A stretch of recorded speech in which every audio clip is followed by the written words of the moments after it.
বিসমিল্লাহির রহমানির রহিম। Nurses association of Bangladesh ন্যাব কর্তৃক আয়োজিত আজকে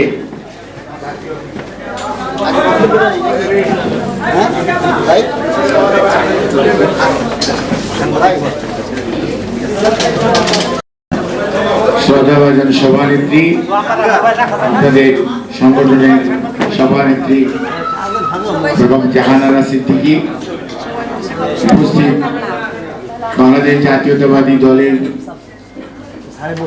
নির্বাহী কমিটির স্বাস্থ্য বিষয়ক সম্পাদক বিশিষ্ট ইউরোলজিস্ট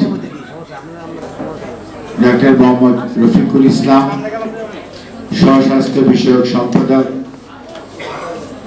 প্রফেসর ডাক্তার রফিকুল কবির লাউ ভাই, উপস্থিত আরো একজন চিকিৎসক আছেন ডেভের ভাইস প্রেসিডেন্ট ডাক্তার বজলুল। জাতীয় বিপ্লব এবং সংহতি দিবস নিয়ে অনেকে বেশ কিছু বক্তা তাদের বক্তব্য বলেছেন, কিন্তু একটা জিনিস মনে রাখতে হবে যে কেউ কেউ ক্রনোলজিক্যালি বলেন, আবার কেউ কেউ মনে করেন আজকেরটাই বোধহয় বাস্তবতা। হ্যাঁ, আজকেরটা বাস্তবতা, ব্যাপারে কোনো দ্বিমত নেই, কিন্তু মনে রাখতে হবে আজকের সূর্যোদয় কেমন হবে এটা গতকালকের আবহাওয়ার উপর অনেক কিছু নির্ভর করেছে। আগামীকালকের সূর্যোদয় কেমন হবে আজকের দেশের না আবহাওয়ার উপর অনেক কিছু আগামী দিনে নির্ভর করবে। অর্থাৎ আপনি যদি সেই 1947কে অস্বীকার করেন তাহলে 52 হবে না, আর 52কে অস্বীকার করলে 62 শিক্ষা আন্দোলন হবে না, আর 62কে অস্বীকার করলে 69-এর গণ অভ্যুত্থান হবে না, আর ওটা যদি অস্বীকার করেন 71-এর স্বাধীনতা যুদ্ধ হবে না, 71-এর স্বাধীনতা যুদ্ধকে যদি অস্বীকার করেন 90 স্বৈরাচার বিরোধী আন্দোলন হবে না, আর ওটাও যদি না মনে রাখেন তাহলে 24-এর 5ই আগস্ট হবে না। অর্থাৎ রাষ্ট্র একটি ধারাবাহিক প্রক্রিয়ার অংশ এবং এটি ধারাবাহিকভাবে চলতে থাকে। আমরা হয়তো অনেকে হারিয়ে যাই বা অনেকে অনেক সময় অনেক কিছু মনে না রাখার চেষ্টা করি অবচেতন ভাবে, অথবা খুব জেনে শুনেই ইতিহাসকে সঠিকভাবে উপস্থাপন করি না। কাজে আপনাকে মনে রাখতে হবে 47-এ ওই সময়কার পাকিস্তান ভারত যে ভাগাভাগি হলো, কারা পক্ষে ছিল কারা বিপক্ষে ছিল মনে রাখতে হবে, 71-কেও মনে রাখতে হবে, 90-কেও। 5ই আগস্টকে আপনি যথাযথভাবে মূল্যায়ন করতে পারবেন। এখন আসা যাক 7ই নভেম্বর 1975 কেন আমরা জাতীয় বিপ্লব এবং সংহতি দিবস বললাম, কেন ওই সময়কার, তখন তো বিএনপি ছিল না, কোনো অঙ্গ সহযোগী সংগঠন ছিল না, তাহলে ওই সময়কার মানুষগুলো কেন জাতীয় বিপ্লব এবং সংহতি দিবস নাম করল, কেন মানুষগুলো শহীদ রাষ্ট্রপতি জিয়াউর রহমান বীরুত্তমের প্রতি আস্থা রাখল। অর্থাৎ এই যে একটি কথা আছে, যাদের স্বাধীনতা ডাক দেওয়ার কথা ছিল তারা আত্মসমর্পণ করেছে, অনেকে ক্যাসেট নিয়ে ঘুরেছে, অনেকের বইয়ের মধ্যে লেখা আছে, তাই না? কিন্তু ওনারা কিন্তু ওনাদের বক্তব্য দেয় নাই কেন, যে পরবর্তীতে দেশদ্রোহী মামলা হতে পারে সেজন্য। এগুলো রেকর্ডেড ডকুমেন্ট। কাজেই ওই সময় যিনি সাহস করে এই যে আমরা বাংলাদেশের মানুষ 71 সনে যারা আমাদের মতো আমার চেয়ে একটু বয়োজ্যেষ্ঠ, তাদের সবার মনে থাকার কথা, আমরা তখন স্কুলে পড়ি, আমরা তখন বাঁশের লাঠি নিয়ে ট্রেনিং দিচ্ছিলাম, মার্চ মাসে স্বাধীনতা যুদ্ধ হবে বা এরকম একটা কিছু হবে, সেটার জন্য স্কুলের মাঠে মাঠে সব স্কুলে, বাংলাদেশের সকল স্কুলে চলছিল। সেই সময় কিন্তু আমরা স্বাধীনতার ডাক যাদের দেওয়ার কথা ছিল তাদের কাছ থেকে শুনি। আমরা কিন্তু 26 তারিখ 27 তারিখ রাত্রিবেলায় হালকা হালকা, তখন তো আর টেলিভিশন বা রেডিও এত বেশি ব্যাপক ছিল না, এবং তখন সেই কালুরঘাট বেতার কেন্দ্র থেকে যে আওয়াজটি এসেছিল সেটি হচ্ছে, আমি মেজর জিয়া বলছি, ইংরেজি এবং বাংলা দুইটা ল্যাঙ্গুয়েজে। এই যে স্বাধীনতার ডাক, অর্থাৎ আত্মসমর্পণ করলো দিকভ্রান্ত জাতি। তখন এই দিকভ্রান্ত জাতিকে যিনি দিক নির্দেশনা দিলেন তিনি হচ্ছেন শহীদ রাষ্ট্রপতি জিয়াউর রহমান, স্বাধীনতার ঘোষক। এবং দিয়েই উনি কিন্তু আত্মসমর্পণ করেন নাই, উনি কিন্তু অস্ত্র হাতে ওনার রেজিমেন্টে, 8ম ইস্ট বেঙ্গল রেজিমেন্টে কমান্ডার সহ যারা পাকিস্তানি সোলজার ছিল তাদেরকে গ্রেফতার, পরবর্তীতে তারা নিহত হয়েছে। আর তারপর অস্ত্র হাতে উনি যুদ্ধ করেছেন। এবং গতকালকে আমি ছিলাম হবিগঞ্জের তেলিয়াপাড়াতে একটা চা বাগান আছে। এই তেলিয়াপাড়া চা বাগানে প্রথম মিটিং হয়েছিল এই বিভিন্ন এবং জেনারেল এমএজ উসমানী সহ তৎকালীন পাকিস্তান আর্মিতে যারা কর্মরত সিনিয়র অফিসাররা ছিলেন তাদের প্রথম ফোর্সেস কমান্ডারদের মিটিং হয়েছিল তেলিয়াপাড়া চা বাগানে। কাজেই সেখানেও কিন্তু প্রথম যে ফোর্স হয়েছিল that is Z force, Zia থেকে জেড ফোর্স। প্রথম যে সেক্টর হয়েছিল সেটি হচ্ছে 1 নম্বর, সেটি commander in chief major Ziaur Rahman. কাজেই ওই মানুষটি ওই সময় দায়িত্ব পালন করেছে, দেশের মানুষ দেখেছে। স্বাধীনতা অর্জনের পর উনি কিন্তু ব্যারাকে ফেরত গিয়েছে। ব্যারাকে ফেরত যে ওনাকে ওনার আর্মি চিফ হওয়ার কথা ছিল, কিন্তু ওনাকে কিন্তু আর্মি চিফ করা হয়নি, কারণ he was the senior most major at that time। কিন্তু ওনার একজন জুনিয়রকে ওনার উপর বসিয়ে দেওয়া হলো আর্মি চিফ হিসাবে। ওনাকে কুমিল্লা ক্যান্টনমেন্টে প্রথম ব্রিগেড কমান্ডার করা হয়েছে, কর্নেল থেকে ব্রিগেড কমান্ডার, তারপর উনি ডেপুটি আর্মি চিফ। কিন্তু উনি কিন্তু কোনো প্রতিবাদ করেননি। উনি কত সুশৃঙ্খল মানুষ যে উনি আর্মিতে ওনার জুনিয়রের অধীন deputy chief of army staff হিসেবে দায়িত্ব পালন করেছেন।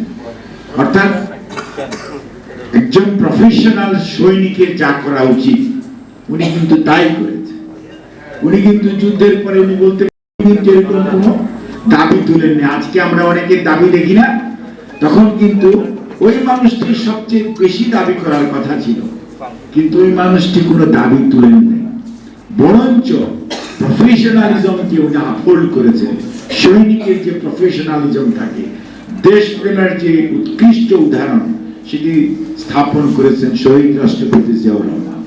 এবং তারপর পরবর্তীতে আপনার 75-এ যা ঘটনা ঘটেছে সেই ঘটনার সাথে সম্পৃক্ত আওয়ামী লীগ এবং তাদের দলের অন্তর্কুণ্ডল। কিন্তু 3রা নভেম্বর 1975 একটি কু হয়, অর্থাৎ অভ্যুত্থান করে খালেদ মোশাররফ অভ্যুত্থান করার পর ব্রিগেডিয়ার খালেদ মোশাররফ ছিলেন তখন, উনিও একজন মুক্তিযোদ্ধা ছিলেন। ওনারা করার পর ওনারা জিয়াউর রহমান স্যারকে গৃহবন্দী করে ওনার বাসায় এবং মইনুল রোডে যে বাসাতে উনি ছিলেন সেখানে। আর উনি নিজে স্বঘোষিত আর্মি চিফ হন এবং উনি 3 তারিখ রাত্রিবেলায় এই জেলখানার হত্যাকাণ্ড ঘটে। জিয়াউর রহমান স্যার কিন্তু তখন বন্দী, আর্মি চিফ কিন্তু তখন খালেদ মোশাররফ, এবং রাষ্ট্রপতি তখন কিন্তু মোশতাক তখনও আছে। তার পরবর্তীতে তারা এখানে রাষ্ট্রপতি পরিবর্তন করে আবু সাদাত মোহাম্মদ সাহেবকে নিয়ে আসেন এবং উনি মেজর জেনারেল হয়ে যায় 7 তারিখে। তো এরকম একটি সিচুয়েশন, তখন আওয়ামী লীগ এবং সিপিবি সহ কয়েকটি রাজনৈতিক দল ঢাকা বিশ্ববিদ্যালয় থেকে মিছিল বের করে। কেন? সেই সময়কার যে নৈরাজ্যকারীদের পক্ষে।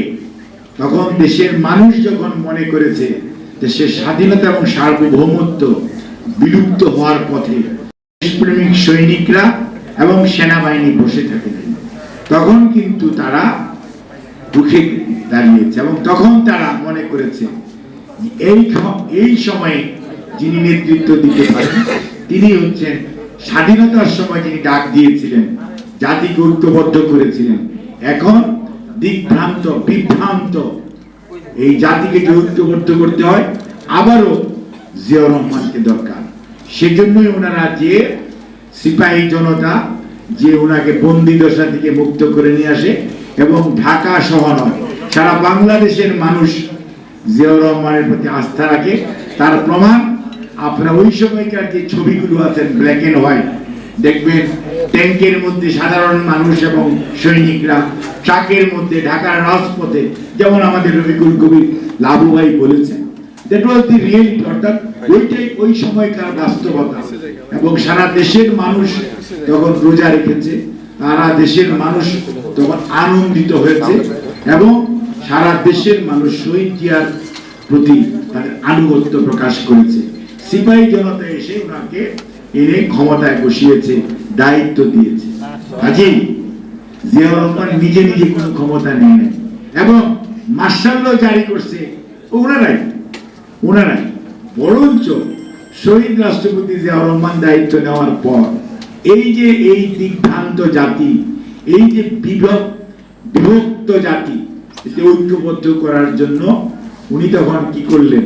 উনি জাতিকে ঐক্যবদ্ধ করার জন্য আমাদের যে পরিচয়, অর্থাৎ আমরা এক সময় ছিলাম বাঙালি, কেউ ছিলাম পাহাড়ি, এবং বিভিন্ন ভাবে আমাদেরকে রং দেওয়ার চেষ্টা করা হতো। কাউকে বলা হতো স্বাধীনতার পক্ষের মানুষ, কাউকে বলা হতো বিপক্ষের মানুষ। কিন্তু এই বিভক্ত জাতি কখনো যদি ঐক্য না থাকে, ঐক্যবদ্ধ জাতি পারে তার সেই দেশকে সামনের দিকে এগিয়ে নিয়ে যেতে। কাজেই সেজন্যই শহীদ জিয়াউর রহমান যেটি করলেন, এক দল থেকে উনি বহুদল, অর্থাৎ বহুদলীয় গণতন্ত্রের পুনর্প্রবর্তক শহীদ রাষ্ট্রপতি জিয়াউর রহমান। তখনই কিন্তু এই বাকশাল আবার আওয়ামী লীগ হলো। এই আওয়ামী লীগ তখন রেজিস্ট্রেশন নিয়েছে জিয়াউর রহমান সাহেবের সময়। কাজেই এবং খালি এটি করেই বসে থাকেন নাই, আপনার আমার যে পরিচয়, আমরা বিভক্ত ছিলাম, কেউ বলতো বাঙালি, কেউ বলতো পাহাড়ি, তখন উনি জাতিকে পরিচয় দিলেন। অর্থাৎ আমরা যারা পাহাড়ের মানুষ, সমতলের মানুষ, আমরা যারা হিন্দু, মুসলমান, বৌদ্ধ, খ্রিস্টান, তারা সবাই বাংলাদেশী। আমাদের পরিচয় এই ভূখণ্ডের মধ্যে আমরা যারা থাকি, আমাদের ভাষা ভিন্ন হতে পারে, ধর্ম ভিন্ন হতে পারে বাবা, কিন্তু আমাদের জাতীয় পরিচয় হচ্ছে আমরা বাংলাদেশী। এই পরিচয়ে এই যে দর্শন, এটাকে আমরা বলি যে এটা একটা অত্যন্ত সুদূর প্রসারী দর্শন, যেটি আমাদের ঐক্যবদ্ধ করেছে। যার জন্যই দেখেছেন পরবর্তীতে এই তলাহীন ঝুলি ছিল আগের আমলে, সেই ঝুলির তলাও লেগেছে। এই বাংলাদেশ দুর্ভিক্ষ দেখেছে, সে বাংলাদেশ চাল রপ্তানি করেছে। এই বাংলাদেশ আজকের এই যে ছেলে মেয়েরা, আপনারা কাপড় গেলেই কিনতে পারেন। স্বাধীনতার পরে ৭২ থেকে ৭৫ 2 গজ শার্টের বা প্যান্টের কাপড় গেলেই কিনা যেত না, আপনাকে রিলিফ চেয়ারম্যানের পারমিট নিতে হতো, তারপরে কিনতে হতো। এই যে সাবান বলেন, সোডা বলেন, খাবারের চিনি বলেন, তেল বলেন, জ্বালানি তেল বলেন, এভরিথিং আপনাকে পারমিট নিতে হতো। আর নয়তো বাচ্চাকে দুধ খাওয়াবে, 1 কৌটা দুধ দানোর দাম ছিল তখন টিসিবিতে তখন 5 টাকা, আর বাজারে কিনতে হতো 125 টাকা। মনে রাখবেন, সনটা 1974-75, 5 টাকা আর 175 টাকার কত ডিফারেন্স। স্বর্ণের ভরি 140 টাকা তখন, মনে রাখতে হবে। কাজে টাকার কত দাম ছিল, কত কালো বাজারি ছিল, কত লুটপাট ছিল। অর্থাৎ আমি এটা বলতে চাচ্ছি এই জন্য, সেই জাতিকে আজকে বাইরের দিকে যাওয়ার জন্য 4.5 বছর মাত্র যে মানুষটি সময় পেয়েছেন রাষ্ট্র পরিচালনা, কোন দিকে উনি হাত দেন। এই যে আপনাদের নার্সেসদের ব্যাপারে রফিক বলল, আপা বললেন কিছু, জাহানারা আপা, কিন্তু আজকে যারা মুক্তিযুদ্ধের চেতনা বলতে বলতে ফেনা তুলে ফেলে, তারা কিন্তু মুক্তিযুদ্ধের জন্য কিছু করে নাই। এই মুক্তিযুদ্ধের যত অর্জন, প্রত্যেকটার পুরস্কার, এই স্বাধীনতা পুরস্কার বলেন, বাংলা একাডেমি পুরস্কার বলেন, 21 পদক বলেন, সবকিছু শহীদ রাষ্ট্রপতি জিয়াউর রহমান, যাকে আপনারা অনেকেই পতিত স্বৈরাচারের অনেক গালি দিয়েছেন, কিন্তু লজ্জা করা উচিত। যা দায়িত্ব ছিল তা করেন নাই, যেটি করেছে সেটি শহীদ রাষ্ট্রপতি জিয়াউর রহমান। আজকে শিশুদের কথা বলেন, শিশুদের উন্নয়নের জন্য, মানসিক উন্নয়নের জন্য, শিশুদের সার্বিক উন্নয়নের জন্য, এই যে শিশু একাডেমি বলেন, শিশু পার্ক বলেন, নারীদের উন্নয়নের জন্য শহীদ রাষ্ট্রপতি জিয়াউর রহমান, যুবকদের উন্নয়নের জন্য, যুবকদেরকে কাজে লাগানো যুব এবং ক্রীড়া মন্ত্রণালয়, এগুলো যুবকদেরকে সংগঠিত করা, একটি আশাহত দিগ্ভ্রান্ত যুবককে দেশ গঠনে কাজে লাগানো। শহীদ রাষ্ট্রপতি জিয়াউর রহমান বিশৃঙ্খলা থেকে প্রত্যেকটা সার্ভিস, সিভিল সার্ভিস বলেন, আর্মি বলেন, জুডিশিয়ারি বলেন, সর্বনার নাম হচ্ছে শহীদ জিয়াউর রহমান। অর্থনৈতিক মুক্তির কথা বলেন, সেখানেও আজকে গার্মেন্টস নিয়ে গর্ব করেন, শুরু তো শহীদ জিয়ার হাত ধরে। বিদেশে চাকরি করা নিয়ে গর্ব করেন, সেটারও শুরু শহীদ জিয়ার হাত ধরে। অর্থাৎ যত কিছু ভালো তার সাথে জড়িত জিয়া, খালেদা জিয়া এবং বিএনপি। কাজেই ওই সময়কার এই যে মানুষ আস্থা রেখেছিল যার উপর, উনি আস্থা টাকার প্রতিদান উনি কড়ায় গন্ডায় প্রতিশোধ করেছেন। সর্বশেষ ষড়যন্ত্রকারীরা ষড়যন্ত্র করে, ষড়যন্ত্রকারীদের হাতে উনি শাহাদত বরণ করে নিজের রক্ত দিয়েও সেই ঋণ পরিশোধ করে গেছেন। অর্থাৎ এদেশে ধুলি বালি কণার সাথে শহীদ জিয়া সম্পৃক্ত এবং জড়িত আছেন। কাজেই বিএনপির প্রতি নয়, জিয়াউর রহমানের প্রতি মানুষের যে বিশ্বাস ছিল, সেটির যে মূল্য শহীদ জিয়া তার জীবন দিয়ে দিয়ে গেছেন। যার জন্য বাঙালি দেখেন 81 মে মাসের কথা যাদের মনে আছে, 30 মে শাহাদত বরণ করেছে, জুন মাসে সেই মানিক মেভিনুতে ওনার নামাজে জানাজা হয়েছিল। বাঙালি দেখিয়েছে ঋণ পরিশোধ, কৃতজ্ঞতা বোধ কাকে বলে। পৃথিবীর ইতিহাসে এত বড় জানাজা পৃথিবীর ইতিহাস বলে। মিশরের একসময় একজন প্রেসিডেন্ট ছিল জামাল আব্দুল নাসির, ওনার জানাজা নাকি এরকম হয়েছিল। আর শহীদ রাষ্ট্রপতি জিয়াউর রহমানের জানাজায় মানুষের যে ঢল নেমেছিল, সেটি এখনো ইতিহাস। আর আমরা অন্যদের অনেকের জানাজাও জানি।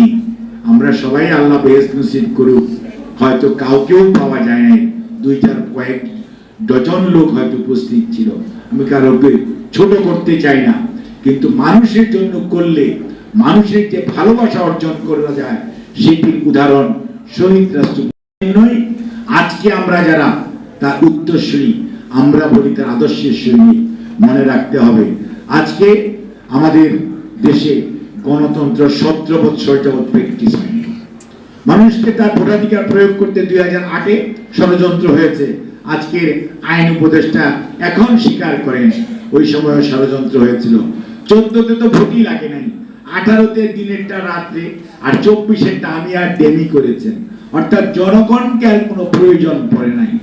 কাজেই জনগণকে যেহেতু প্রয়োজন পড়ে নাই, মনে করেছিলেন যে আপনার বাহিনী দিয়ে অথবা দলীয় ক্যাডার দিয়ে বোধহয় শেষ রক্ষা হবে।